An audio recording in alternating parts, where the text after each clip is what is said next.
And welcome back to The Factor Uncensored. Harris County authorities say a mother was assaulted by her teenage daughters after she disconnected the Wi-Fi.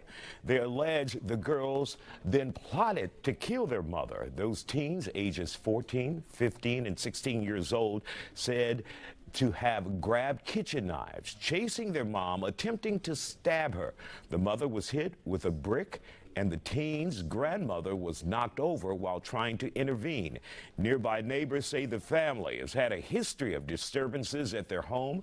Joining us to talk about this disturbing situation that's still under investigation as we speak, trauma therapist Chow Nguyen and parent Narika Henderson. So, Narika, first of all, when you see a case like this as a mother, what kind of thoughts does it bring up in your mind?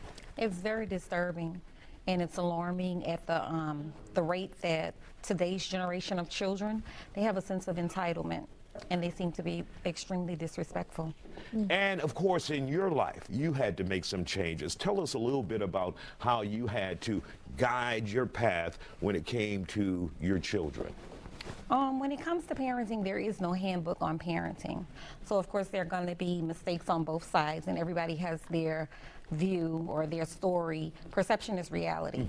So of course in parenting you make mistakes, but at the end of the day you have to do what's best for you, and knowing that you can't change the past. Things have occurred with your children that you or the children may not agree with, but sometimes you have to choose peace. And so that peace came in what form for you? It came in the form of me accepting that adult children have a right to choose, and I can't control them. And sometimes you have to remove yourself from situations and environments in order to protect your peace and your freedom. Was that tough on you? Oh, it's tough. It's very painful for a mom to have to make hard decisions, but sometimes you have to exhibit tough love. All right, Chow, let's bring you and go back to the heart of this case. When you see children allegedly behaving like this with their mother, your thoughts, what's going on here? What's your assessment of the situation? Well, it's disturbing at best, right? You've got 3 teenagers, and we look at developmental growth. And in those teenage years, you have rebellion, you have impulse control issues, you have opposition defiance disorder issues. Kids are acting out. In this case, these kids are plotting to kill their mother.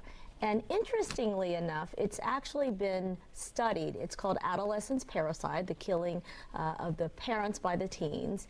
And there's 2 camps. You're either severely mentally ill or you're pathological. And this sounds very pathological. These kids plotted to kill because mom took away Wi-Fi, and there's a history of disturbances in the house. Should we be shocked about that children would go to such extremes when it comes to something as simple as Wi-Fi? Look at the neighbor's Wi-Fi. Yeah, it's shocking, and it's rare that kids would go all the way to plotting their parents' death. It happens, it's in very rare occasions, but we're looking at, this is a pathological act. This isn't a normal act, but it should be a wake-up call to parents. They should establish boundaries.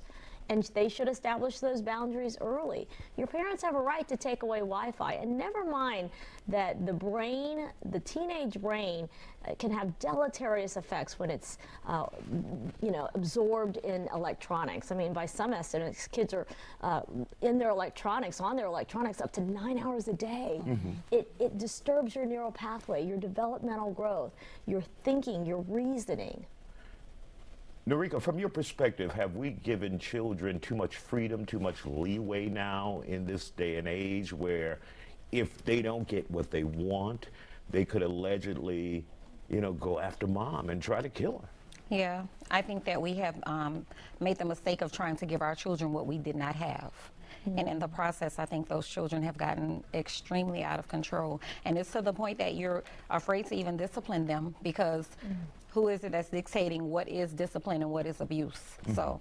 All right. We want to thank you both for joining us here on The Factor. Just a horrible story here in our community, and we wish the family the best in dealing with this. Still ahead.